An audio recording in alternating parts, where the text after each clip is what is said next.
ভিটিচারপাড়া নামটা শুনলেই যেন মনের কোণে একটা প্রশান্তির সুর বাজে। ছোট্ট এই গ্রামটা ঠিক যেমন ছিল তেমনই আছে। সবুজে মোড়ানো কাঁচা রাস্তার ধুলো মাখা স্মৃতি, পরিচিত সেই উঠোনের গল্প। ঈদ এলে এই গ্রাম যেন নতুন করে বেঁচে ওঠে।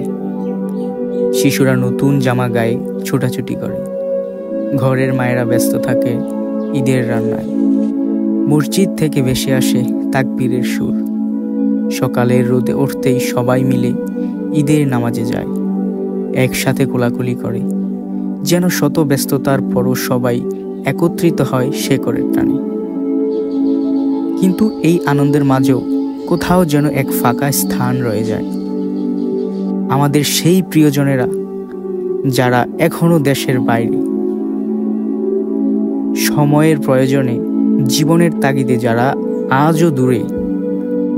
হয়তো ঈদের সকালে তারা ভিডিও কলে গ্রামকে দেখে, পরিবারের মুখে হাসি দেখে, কিন্তু মনের গভীরে কোথাও যেন এক শূন্যতা থেকে যায়। তাদের জন্য এই ভিটিচারপাড়া আজও অপেক্ষায় থাকে। মাটির গন্ধটা আজও ঠিক আগের মতোই আছে, পুকুরের জল আজও স্নিগ্ধ, বিকেলের বাতাস আজও ডাক পাঠায়।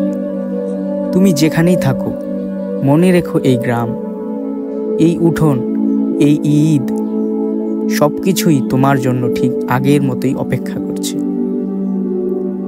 একদিন ফিরে এসো, একদিন আবার ঈদের সকালে এই গ্রামের মাটিতে পা রেখো, কারণ শেকড়ের টান কখনো হারায় না। ভিটিচারপাড়ার এই কবরস্থানে যারা শাহিত আছেন, কারো বাবা মা, কারো ভাই বোন, এমনকি কারো প্রিয়জন, আপনারা তাদের জন্য একটু দোয়া করবেন যেন তারা কবরের ওই দেশে খুব ভালো থাকেন। আর আমি আমার পক্ষ থেকে আপনাদেরকে ঈদ মোবারক জানাচ্ছি। আসসালামু আলাইকুম। ভালো থাকবেন, সুস্থ থাকবেন। আল্লাহ হাফেজ।